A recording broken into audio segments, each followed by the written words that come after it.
all other gaming sites are full of.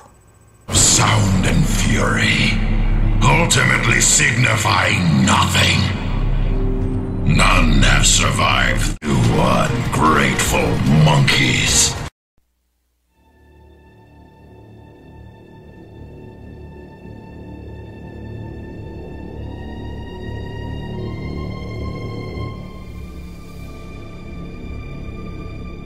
Welcome to one of the first non-media reviews for the latest greatness in the Resident Evil series, Resident Evil 5. This game was released on Friday the 13th, 2009, no doubt to tie its "Fear You Can't Forget" tagline into the superstitious holiday. I looked forward to this game with great anticipation ever since the first screenshots and trailers were posted in 2007. Besides the whole racism angle, I just thought, oh boy, this looks like Resident Evil 4, how could it possibly be bad? Did the game turn out as great, possibly even greater than Resident Evil 4, as I had hoped? Starting with the story. Resident Evil 5 takes place in 2009 in and around the fictional town of Kijiji in Africa. Chris Redfield, now 35, has since joined the BSAA, which stands for some organization that doesn't really matter, and they don't actually tell you much about them in the game. You'll have to read some of the supplementary files to really learn about their history. Anyway, Chris has been dispatched to the area amid rumors that some of the deadly viruses manufactured by the now dissolved Umbrella Corporation have found their way onto the black market. His contacts tell of a deal with a man named Irving, so Redfield rendezvous with his new partner, Shelva Alomar, in order to intercept this shady deal. Then the game begins. Resident Evil 5's graphics continue the tradition of Capcom being at the visual forefront, regardless of which systems their game appear on. Chris Redfield looks completely different from his last appearance in Umbrella Chronicles, having seemingly been on a steroid regimen since 2003. Seriously, check out his arms for proof. Sheva is certainly well animated as well, and pleasant to look at. The backgrounds are distinctive as you travel from villages to caves to mines to labs and so on. One thing that disappointed me was that Capcom had made statements about how excessive sunlight was supposed to play into this game. Like, it would cause disorientation or similar if you were outside too long. They said it would be part of the mechanics, and I guess they dropped that idea because there is nothing like that in Resident Evil 5.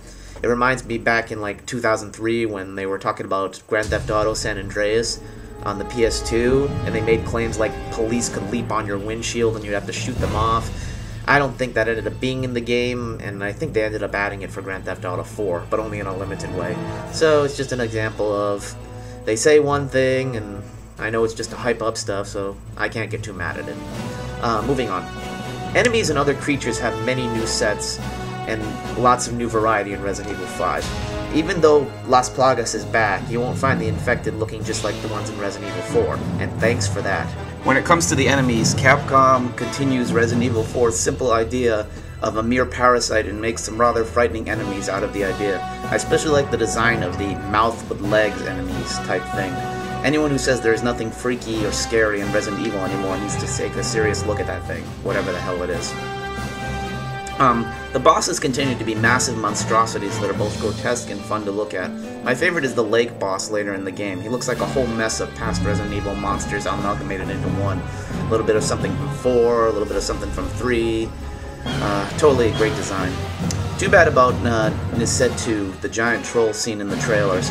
Save for his midsection, he looks just like El Gigante from Part 4. His attacks are even similar. It's a pretty big failure of imagination, and I found him to be disappointing. Music. When it comes to music, I tried to prepare for disappointment upon seeing how ambient the music was in the demo and leaked gameplay videos released about a week ago.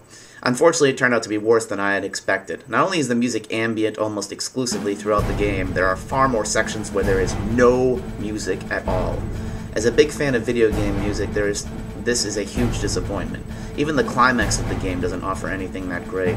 Considering the pedigree of Hideki Oganuma, who made music for Street Fighter III Third Strike and the Onimusha series, and another composer named Tetsuya Shibuya, who did Devil May Cry 3, I'm not wrong to say that we should have expected more out of this soundtrack. I can't think of one standout piece. I mean, Resident Evil 5 is just completely average, music-wise.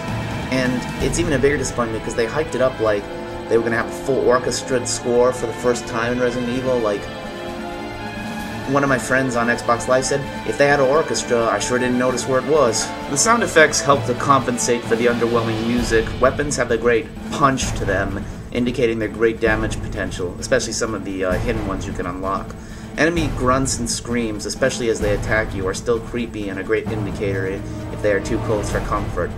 I haven't quite confirmed this, but enemies tend to grab you from behind, and one of the African women who does this a lot, I think she laughs or like shrieks in laughter at you, like hee hee hee hee, or something like a bad imitation that I just did. And it's not as good as Resident Evil 4, where you'll know they're right behind you based on what they say, but it's still a good visual hint to be able to, a good auditory hint so you can find out where they are in the room. Another thing that's my favorite when it comes to sounds is the tandem knifing sounds. When both Chris and Sheva are taking down an enemy, the sound of slashing and tearing of flesh is just great fun to listen to. In the video game Resident Evil 5, that is. The gameplay has been criticized as being too similar to Resident Evil 4, but as you progress through the game, the slight differences quickly reveal themselves to be rather substantial. The attaché case is gone.